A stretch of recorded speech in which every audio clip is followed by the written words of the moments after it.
पिछले एपिसोड में हमने रेड बटरफ्लाई के पास्ट के बारे में बताया गया था कि आखिर किस तरह से उसने जन्म लिया, उसके जन्म के टाइम क्या क्या हुआ था और किस मजबूरी की वजह से उसके सीनियर को फोर अलायंस के साथ वॉर में भेजा गया। जिसके बाद वहां पर रेड बटरफ्लाई भी आ चुकी थी जिसने फोर अलायंस के सभी लोगों के ऊपर हमला शुरू कर दिया था। वुटाई ने अपने ड्रैगन की पावर का इस्तेमाल करते हुए सारे लोगों के साथ फाइट भी की थी, लेकिन रेड बटरफ्लाई का जो लॉर्ड मैसेंजर होता है उसने अपनी पावर का इस्तेमाल करते हुए उस ड्रैगन को वहां पर खत्म कर दिया था, जिस वजह से पूरे के पूरे फोर अलायंस के लोग घबरा जाते कि अब तो यहाँ पर उनका ड्रैगन ये खत्म हो गया, तो उन्हें कौन बचा सकता है, उन्हें अब कोई नहीं बचा पाएगा और अब यहाँ पर उनका मरना मानो तय है। जिसके बाद यहाँ से ये एपिसोड शुरू होता है। तो इस एपिसोड की शुरुआत में फोर अलायंस के सारे लोग अपनी जान बचाकर यहाँ से भाग रहे होते हैं ताकि कम से कम वो अपनी जान तो बचा ले, वरना यहाँ पर रहकर तो वो पक्का मारे ही जाने वाले हैं। जितने लोग भी वहां से भाग रहे थे उन्हें देखकर तो रेड बटरफ्लाई को और ज्यादा गुस्सा आ रहा था। वो अपनी पावर को और ज्यादा बढ़ाते हुए उन सभी के पीछे भेज दी थी ताकि अपनी पांचों एलिमेंट के स्पिरिट का इस्तेमाल करते हुए किसी को भी वो यहाँ से जाने ना दे। एक के बाद एक करते हुए सभी एलिमेंट की स्पिरिट वहां पर आ रही थी, लेकिन वो टोटल 4 ही होती है। उन सभी ने वहां पर आने के बाद जितने भी लोग थे वहां पर सभी के ऊपर हमला करना शुरू कर दिया था। लेकिन इस चीज को देखकर रेड बटरफ्लाई का दिमाग फिर जाता है कि अरे मेरी 4 स्पिरिट कैसे हो गई, 5वीं वाली स्पिरिट कहाँ चली गई, टोटल 5 थी ना, तो 5वां कहाँ चला गया। उधर फोर अलायंस का जो एक एल्डर था वो सभी अपने सेट वालों को बचाने की कोशिश कर रहा था, लेकिन तभी वहां पर एक एलिमेंट वाला बीस्ट आता है जो उस बेचारे एल्डर की वहां पर जान ले लेता है। बहुत बुरी तरीके से वो एल्डर वहां पर मर चुका था। इसके बाद देखते ही देखते पूरा का पूरा फोर अलायंस बिल्कुल तबाह हो चुका था। वहीं डार्क सोल सेट वाला जो बंदा होता है उसके पास भी एक एलिमेंट वाला बीस्ट आ चुका था। वो भी वहां पर आने के बाद उसके ऊपर अटैक करने की कोशिश कर रहा था। डार्क सोल सेट का बंदा कोशिश तो करता है लेकिन उसकी कोशिश नाकाम रह चुकी थी क्योंकि सभी लोग यहाँ पर कमजोर पड़ रहे थे और एलिमेंट के बीस्ट वहां पर ज्यादा स्ट्रॉन्ग लग रहे थे क्योंकि रेड बटरफ्लाई के आने से तो उनकी पावर और ज्यादा बढ़ चुकी थी। इसीलिए वो देखते ही देखते यहाँ पर बिल्कुल खून की दरिया बहा देते हैं। चारों तरफ वैसे ही बर्फ गिर रही थी और बर्फ पे तो खून साफ दिख रहा होता है। इतने लोग यहाँ पर मरे थे जिसकी गिनती करने में ही दिन निकल जाए। फोर अलायंस के जो 9 पावरफुल कल्टीवेटर थे एक के बाद एक करते हुए वो सारे लोग भी मारे जा चुके थे। शायद ही उन पावरफुल 9 लोगों में से कोई ना कोई एक जिंदा बचा होगा। इस चीज को देखकर वहां गुफा के अंदर से कह रहा था कि वो तो बहुत अच्छा हुआ अर्थ एलिमेंट का जो ड्रैगन मेरे पास आया था उसकी मदद से मैंने उसकी पावर को एब्जॉर्ब कर लिया और उसकी बदौलत मेरे पास अब इतनी पावर आ चुकी है कि मैं ऐसी सिचुएशन में यहाँ पर सर्वाइव कर सकता हूँ, वरना तो मैं यहाँ से ना ही बाहर निकल पाता ना ही यहाँ से कुछ और करने में मुझे परेशानी आ सकती थी। और अब यहाँ से वुटाई भी काफी दूर जा चुका, तो मेरे पास सबसे बेस्ट मौका है उस फर्नेस को हासिल करने का, क्योंकि वो फर्नेस अभी वुटाई के पास ही है। मैं उसके पास जाता हूँ और उससे वो फर्नेस हासिल कर लेता हूँ। जिसके बाद वांग वहां से वुटाई के पास जाने के लिए निकल चुका था। दूसरी तरफ हम वुटाई को देखते हैं जो बहुत ही दूर आते हुए एक गुफा के अंदर आ चुका था। वहां पर वो बहुत ज्यादा इंजर्ड होता है। ऐसा लग रहा था कि वो कुछ ही टाइम के अंदर मर जाएगा। तभी कोई उससे वहां पर आते हुए दिखा देता है। वो अपनी पावर को एक्टिवेट तो कर लेता है, लेकिन जैसे वो सामने देखता है कि सामने तो वांग खड़ा है तो वो अपनी पावर को वहां पर हटा लेता है। वो ये देखकर हैरान था कि अरे वाह, वांग ने तो अपना आर्टिस्टिक कंसेप्शन बना लिया, क्या बात है, कमाल का बंदा है ये। वांग जैसे यहाँ पर अपनी पावर का इस्तेमाल करता है उसे पता चलता है कि ये तो फर्नेस अभी भी वुटाई के पास है जिसने अपने स्टोरेज बैग के अंदर उसे छुपा कर रखा हुआ है। वुटाई वांग से कह रहा था कि मैंने एक्सपेक्ट नहीं किया था कि मेरी हालत ऐसी हो जाएगी। मैंने सोचा था कि बड़ी आसानी से मैं अपना transformation of god level breakthrough कर लूंगा, लेकिन देखो अब मैं कैसी हालत में यहाँ पर खड़ा हुआ हूँ। भरोसा ही नहीं कि मैं जिंदा बच पाऊंगा या फिर नहीं। वुटाई को जैसे ही पता चलता है कि वांग की नजर तो यहाँ पर उसके फर्नेस के ऊपर है, तो वो फर्नेस को बाहर निकालता है और वांग से कह रहा था कि तुम्हें पता है मैंने कभी सपने में भी नहीं सोचा था कि ये फर्नेस ही हमारी यहाँ पर फोर अलायंस की तबाही का कारण बनेगा, तो इसलिए मुझे नहीं लगता कि मेरी औकात है इस फर्नेस को संभालने की, नहीं हमारे फोर अलायंस की थी। अगर तुम चाहते हो ना कि इस फर्नेस को लेना तो तुम बिल्कुल ले सकते, क्योंकि अब हमें इसकी जरूरत ही नहीं है। जितना इसे हमें बर्बाद करना था ये हमें बर्बाद कर चुका है। तुम्हारे अंदर हिम्मत है कि तुम इसे लेने के बाद भी सब दुश्मनों से बच जाओगे तो तुम खुशी से इसे ले सकते हो। वांग तो फर्नेस को लेकर एकदम ज्यादा खुश हो चुका था कि अरे वाह, कुछ करना ही नहीं पड़ा, वुटाई ने तो ऐसे ही फर्नेस दे दिया। वुटाई कहता है ज्यादा खुश होने की जरूरत नहीं है, मैंने तो फर्नेस दे दिया, लेकिन सबसे मुश्किल जो काम तुम्हारे लिए होगा ना वो होगा ब्लड टेरिटरी से बचकर इस फर्नेस को यहाँ से ले जाना, उसमें ही तुम्हारी जान निकलने वाली है। लेकिन वांग तो सोच रहा था कि अबे जाए, जो भी कोई बीच में क्यों ना आ जाए, मैं सभी को खत्म कर दूंगा। वो अपने पास से एक पिल की बोतल निकालता है और वुटाई को देते हुए कहता है कि डेली एक पिल खाना, कुछ ही दिन के अंदर तुम बिल्कुल वैसे ही हो जाओगे जैसे कि पहले हुआ करते थे। इतना कहने के बाद वांग वहां से जा चुका था। अब वांग जैसे ही फर्नेस को लेकर वहां से आगे बढ़ रहा था वो कहता है जितनी तेजी से हो सकता है ना उतनी तेजी से मुझे यहाँ से बाहर निकलना होगा, वरना ब्लड टेरिटरी को पता चला कि मेरे पास ही फर्नेस है तो ये सारे के सारे लोग मेरे पीछे पड़ जाएंगे। लेकिन जैसे ही वांग यहाँ से बाहर निकल पाता उसके सामने एक बहुत ही ज्यादा बड़ा आइस टावर आ चुका था जो उसके सामने ही आकर खड़ा हो जाता है। वांग ये देखकर हैरान था कि ये क्या चीज है। उसी आइस टावर जो था वहां पर एक एल्डर भी होती है जो यहाँ पर आकर इसी आइस टावर की गार्डियन थी। वो अपनी पावर का इस्तेमाल करते हुए वांग के ऊपर अटैक करने की कोशिश करती है। वो कह रही थी कि कोई भी यहाँ से जिंदा बचकर नहीं जा सकता, हर एक इंसान को यहाँ पर मरना होगा। वांग पूरी जान लगाकर वहाँ से भागना शुरू कर देता है। भागते हुए उसने फूजियान की फैमिली के जितने भी 9 पावरफुल कल्टीवेटर को मारा था उन सभी की सोल को बाहर निकाल लेता है और उस सोल का इस्तेमाल करते हुए उसने उस एल्डर के ऊपर अटैक करना शुरू कर दिया था, ताकि जब तक वो एल्डर सोल से फाइट करे तब तक के वांग को मौका मिल जाएगा यहाँ से भागने का। वो एल्डर अपनी पावर का इस्तेमाल करते हुए सारी की सारी सोल को वहाँ पर खत्म करने की कोशिश करती है और वहाँ पर एक चेन बनाकर उसने सभी की सभी सोल को वहाँ पर कैद कर लिया था। कोई भी सोल उसके अंदर से बाहर ही नहीं निकल पा रही होती है। अटैक करना तो उस एल्डर के ऊपर दूर की बात है, वो एल्डर बड़े शान से वहाँ पर खड़ी हुई थी, लेकिन जैसे यहाँ पर चेन के अंदर उस एल्डर ने सभी सोल को कैद किया था, वांग वहाँ पर कहता है ब्लास्ट, जिसके इतना कहते ही सारी सोल वहाँ पर ब्लास्ट हो चुकी थी और उनके ब्लास्ट होने से वहाँ पर खाली धुआं ही धुआं फैल जाता है। उस धुएं की वजह से तो एल्डर को कुछ भी दिखाई नहीं देता कि उसके सामने क्या है और यहाँ पर क्या हो रहा है। तब तक कि वांग को मौका मिल चुका था यहाँ से जाने का, इसलिए वो पूरी रफ्तार के साथ वहाँ से भागना शुरू कर देता है। जो देखकर वो एल्डर गुस्सा हो चुकी थी कि इसने मुझे इतनी आसानी से चकमा दे दिया, ऐसा तो नहीं हो सकता। वो इतनी आसानी से वांग को नहीं छोड़ने वाली थी, इसलिए वांग जैसे ही आगे बढ़ा होता है वहाँ पर एक और आइस टावर आ चुका था, जो यहाँ पर आने के बाद भी वांग का रास्ता रोक लेता है। जिसके बाद पूरे गुस्से के साथ वो जो एल्डर थी वहाँ पर अपना कदम जैसे ही बढ़ाती है, उसके कदम से ही नुकीले आइस स्टोन बाहर निकलने लग गए थे, जिनसे वांग बड़ी मुश्किल से खुद को बचाता है और उसके बाद उसने वही डीमन की सोल को बाहर निकाल लिया था, जिससे मारने में वांग को थोड़ी परेशानी आई थी और उसके अंदर से उसे एशियन गॉड का ब्लड ड्रॉप भी मिला था। वही डीमन बाहर निकलने के बाद उस एल्डर के साथ फाइट करने लग गया था। वो एल्डर वहाँ पर वांग को देखकर कह रही होती कि माना कि ये जो बंदा है ना वो काफी ज्यादा स्ट्रॉन्ग है, लेकिन अभी तक कि ये इसकी फिजिकल बॉडी इतनी ज्यादा पावरफुल नहीं बनी। अगर ये ट्रांसफॉर्मेशन ऑफ गॉड लेवल को ब्रेक थ्रू कर लिया होता ना तो ये काफी ज्यादा स्ट्रॉन्ग हो सकता था, लेकिन अभी ये इतना स्ट्रॉन्ग नहीं है कि मेरे अटैक को झेल सके, तो मैं आसानी से इसे मार सकती हूँ। वांग वहाँ पर एंशिएंट गॉड का जो ब्लड ड्रॉप था उसकी थोड़ी सी पावर उसी डीमन की बॉडी के अंदर डाल देता है, जो कि हमेशा से उसी के पास रहा करती थी। ब्लड ड्रॉप की पावर आने की वजह से वो डीमन पहले से भी ज्यादा गुस्से में आ चुका था और ज्यादा स्ट्रॉन्ग होकर वो उस एल्डर के ऊपर अटैक करना शुरू कर देता है। वो डीमन काफी ज्यादा वहाँ पर भड़क चुका था और उसके अंदर से काफी खतरनाक पावर भी निकल रही थी, लेकिन वो जो एल्डर होती है उसने अपने सामने फॉर्मेशन बनाते हुए उस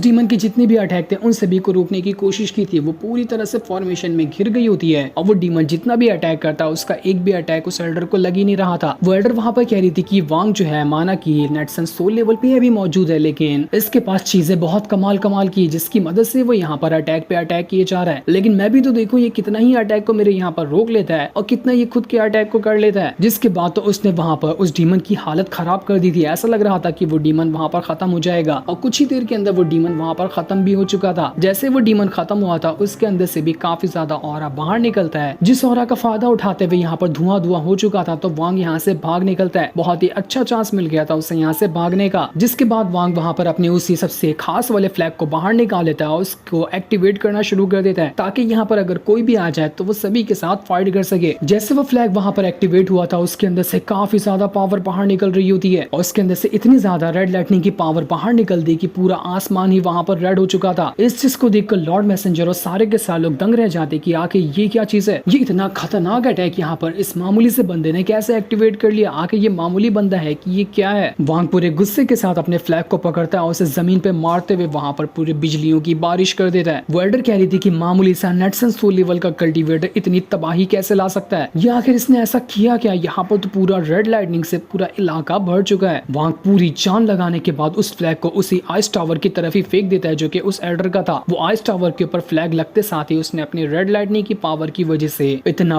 भयंकर वहाँ पर धमाका किया था कि आसपास का पूरा इलाका ही तहस नहस हो गया होता है। पहाड़ वगैरह सब टूट चुके थे, लेकिन इतना स्ट्रॉन्ग अटैक करने की वजह से वांग की भी यहाँ पर हालत खराब होने लगती है। इसलिए वांग वहाँ पर अपनी अर्थ स्केप टेक्निक का इस्तेमाल करते हुए जमीन के नीचे घुस जाता है, ताकि अभी जो उसकी हालत खराब हुई है इस मौके का फायदा उठाते हुए किसी ने उसके ऊपर अटैक किया तो वो उतना खास अटैक अभी झेल नहीं पाएगा, इसलिए वो जमीन के नीचे से होते हुए भागे जा रहा था। लॉर्ड मैसेंजर था वो वांग की पावर देखकर एकदम हैरान रह चुका था। वो यहाँ पर प्यार से वांग से कह रहा होता है कि अजनबी कल्टीवेटर तुम कौन हो, मैं यहाँ पर तुमसे बात करना चाहता हूँ, क्या तुम थोड़ी देर आकर मेरे पास मुझसे बात करोगे, मैं तुम्हारे बारे में जानना चाहता हूँ कि आखिर तुम हो कौन, क्योंकि तुमने जो यहाँ पर किया है ना वो किसी कारनामे से कम नहीं है। वांग को पता था कि ये मुझे बेवकूफ बनाने की कोशिश कर रहा होगा, इसकी बातों में अगर मैं आया ना तो बहुत ही गंदा वाला फंस जाऊंगा। उसी के साथ साथ मेरे पास अभी जितने भी खास वेपन थे सबका तो मैंने इस्तेमाल कर ही लिया, अगर ये बंदा मेरे पीछे पड़ गया तो बड़ी मुश्किल होगी मुझे इससे पीछे छुड़ाने में, इसलिए भला इसी में है कि मैं यहाँ से जल्द भाग जाऊं। जिसके बाद वांग पूरी रफ्तार के साथ जमीन के अंदर से होते हुए वहां से बस भाग रहा था कि भाड़ में गए सारे लोग, मुझे किसी से मतलब नहीं, मुझे जिस जिससे मतलब था वो चीज मुझे मिल गई, तो अब मैं यहाँ से कल्टी मार लेता हूँ। जिसके बाद हमें बताया जाता है कि पूरा का पूरा फोर अलायंस यहाँ पर खत्म हो गया, उसका नामो निशान यहाँ से खत्म हो चुका है। जितने भी ब्लड टेरिटरी के लोगों ने वहां पर फोर अलायंस के लोगों को मारा था और उनकी सोल वगैरह को कैप्चर किया था, उन्होंने पूरे फोर अलायंस के अंदर उनकी सोल को ऐसे ही फेंक दिया ताकि वो सारे लोगों को यहाँ पर दबा सके। जैसे जैसे टाइम बीतता गया, ब्लड टेरिटरी ने फोर अलायंस के इलाके पे कब्जा करना शुरू कर दिया। मानो कि अब पूरा फोर अलायंस का जो इलाका था वो ब्लड टेरिटरी के कंट्रोल में जा चुका है और यहीं पर वो लोग स्थापित होने वाले हैं। कुछ ही साल के अंदर ये इलाके में भी ब्लड टेरिटरी के लोग रहना शुरू कर देंगे। लेकिन जो भी फोर अलायंस के लोग जो थे, जो बड़ी मुश्किल से बच गए हैं, उन्होंने अपनी पहचान छुपा ली है। वो लोग अब दुनिया के सामने आना ही नहीं चाहते, क्योंकि उन्हें पता है कि अगर वो दुनिया के सामने आएंगे तो उन्हें भी पूरी तरीके से मार दिया जाएगा, जैसा कि उनके बाकी साथियों को मार दिया गया है। इसलिए सभी ने अपनी पहचान छुपा ली है और जितना हो सका था वो लोग उतनी दूर यहाँ से जा चुके हैं। यही था अंत फोर अलायंस का, जिसका नामो निशान अब पूरी तरह से खत्म हो चुका है। जिसके बाद हमें करीब 5 साल बाद का सीन दिखाया जाता है, जहाँ पर हम वांग को देखते हैं वो अपने स्पिरिचुअल वर्ल्ड के अंदर कल्टीवेशन कर रहा था। कल्टीवेशन करने में उसका जो त्यानिन पर्ल होता है वो उसकी मदद कर रहा था। वो उसी पर्ल की पावर का इस्तेमाल करते हुए वहां पर अपना कल्टीवेशन करने की कोशिश कर रहा होता है, ताकि जल्द से जल्द वो यहाँ पर अपने ट्रांसफॉर्मेशन ऑफ गॉड लेवल को ब्रेक थ्रू कर ले। वांग वहां पर कह रहा था कि उस अर्थ एलिमेंट वाले ड्रैगन की पावर लेने के बाद मेरे त्यानिन पर्ल का जो अर्थ एट्रीब्यूट था वो पूरी तरह से कंप्लीट हो चुका है, यानी कि उसके अंदर अर्थ एलिमेंट की पावर बिल्कुल फुल हो चुकी है। लेकिन मेरे ख्याल से मुझे नहीं लगता कि इसके पास सिर्फ अर्थ एलिमेंट की ही पावर होगी। हो सकता है कि इसके पास और भी एलिमेंट की पावर हो, जिन्हें मुझे आगे चलकर कंप्लीट करना पड़ेगा। मेरे ख्याल से मैं अभी तक के त्यानिन पर्ल जो है ना, उसे अच्छी तरह से पहचान नहीं पाया कि आखिर इसका क्या यूज है और ये कितना मिस्ट्री को छुपा कर रखा हुआ है। मुझे लगता है कि मैं इसे धीरे धीरे करते ही डिस्कवर कर पाऊंगा। अचानक से तो ये मुझे नहीं पता चलेगा, इसके लिए मुझे और ज्यादा मेहनत की जरूरत पड़ेगी ताकि मैं अपने त्यानिन पर्ल का सीक्रेट अच्छी तरह से जान सकूं। अगर इससे 5 एलिमेंट की पावर की जरूरत पड़ती है ना, तो मैं उससे भी पूरा करने की कोशिश करूंगा, ताकि देख सकूं कि जब त्यानिन पर्ल के हर एलिमेंट की पावर पूरी तरह से परफेक्ट हो जाती है ना, तो मेरा त्यानिन पर्ल कितना ज्यादा स्ट्रॉन्ग हो सकता है। उम्मीद है कि वो दिन जल्दी आएगा जब मेरा त्यानिन पर्ल पूरी तरह से पावरफुल हो जाएगा। साथ ही साथ मुझे जितना लगता है ना कि मैंने काफी हद तक की अपनी कल्टीवेशन के एंड स्टेप पे पहुंच चुका हूँ। बस एक कदम और मैं पीछे हूँ ट्रांसफॉर्मेशन ऑफ गॉड लेवल को ब्रेक थ्रू करने के लिए। यहाँ तक कि बस 2-3 साल और लगेंगे, उसके बाद मैं 100% ट्रांसफॉर्मेशन ऑफ गॉड लेवल को ब्रेक थ्रू कर लूंगा। मुझे मेरा लाइफ और डेथ का आर्टिस्टिक कंसेप्शन बनाना बिल्कुल अच्छी तरह से आ चुका है, तो अब कुछ भी स्टेप नहीं बचा। बस शांत की कल्टीवेशन चाहिए ताकि ट्रांसफॉर्मेशन ऑफ गॉड लेवल को ब्रेक थ्रू किया जा सके। इसके बाद वहाँ गुफा से बाहर आता है और बाहर आने के बाद वो